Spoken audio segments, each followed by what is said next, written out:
Let me set the scene. You decide you're going to watch Beauty and the Beast to really jog your memory on your childhood and remember the good old days. You know, before the Prozac prescriptions and fits of psychosis as you enter your quarter-life crisis.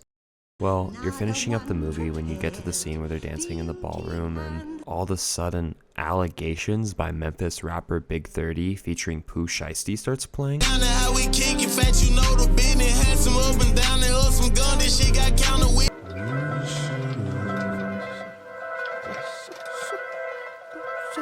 A couple years ago, a YouTube account titled Kirby7633 put out a few videos called The Importance of a Good Soundtrack.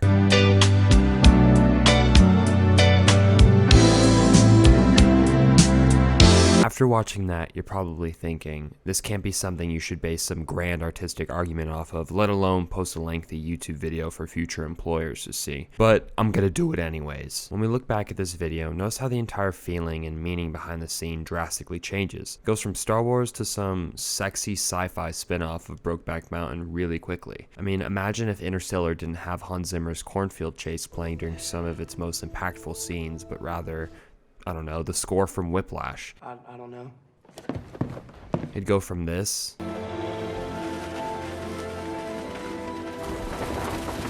to this.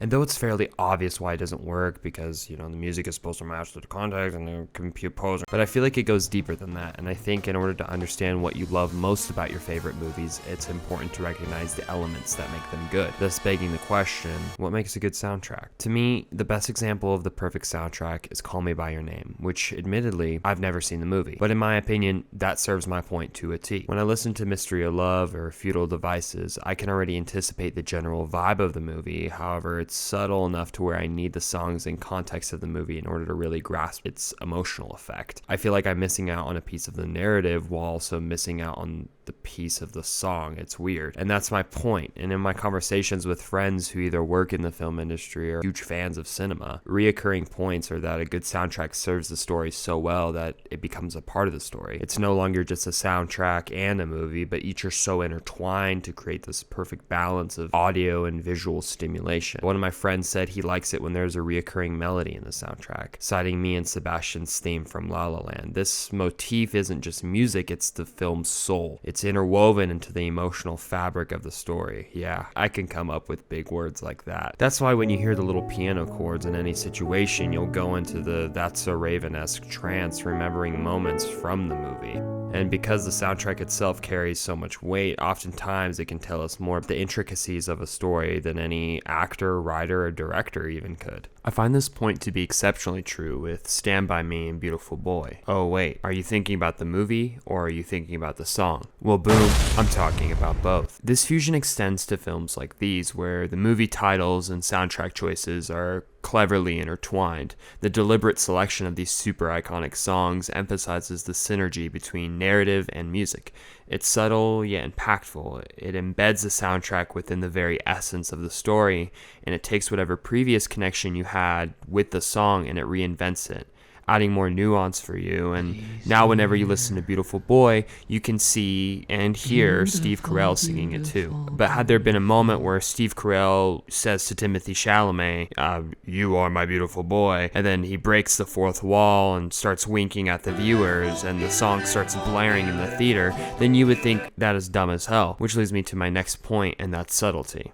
A good soundtrack is subtle. You don't realize how important music is to a film until it's gone or done poorly, and most of the time when the soundtrack is bad, it's because it isn't subtle enough. I found a random Reddit thread from 8 years ago that explains this point in great detail, which I feel happens to me way too often. It could be like the most random scenario and I'll find a Reddit or Quora thread from like 2013 that'll completely break it all down for me. Anyways, but if we were to go back into the history of film and filmmaking, you would begin to see why music plays such a crucial role in movies, because some of the first, I mean not some, all of the movies were silent films. And the only real way to communicate to the audience and really guide them emotionally would be by playing music during certain scenes and push you towards feeling a certain emotion. As film evolved, there remained a void that needed need to be filled with music, and it became a tool that the director used to continuously invoke emotion. However, I'm sure we all get annoyed when we're told to feel something, and the director constantly trying to push the audience into feeling a certain way, then the film becomes very gimmicky and corny, and it just loses its artistic value.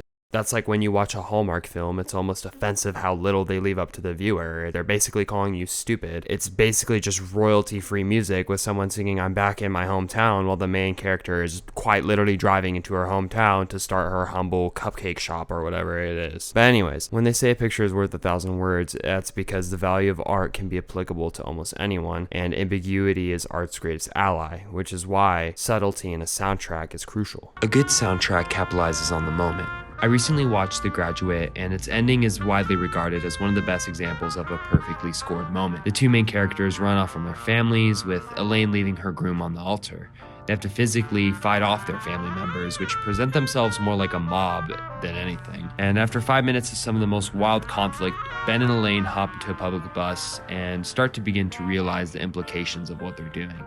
And then they drive off into the distance, with Sound of Silence by Simon Garfunkel playing. A good soundtrack capitalizes on moments like these. It makes a scene, and that's why at the end of Call Me By Your Name, when Visions of Gideon starts playing, it's this tying of the knot moment. The placement and timing is so crucial, and in order to best serve both the music and the film, it must meet this beautiful halfway point. So, next time when you're watching Beauty and the Beast, or you're getting your Prozac prescription filled, take a moment to remember the importance of a soundtrack.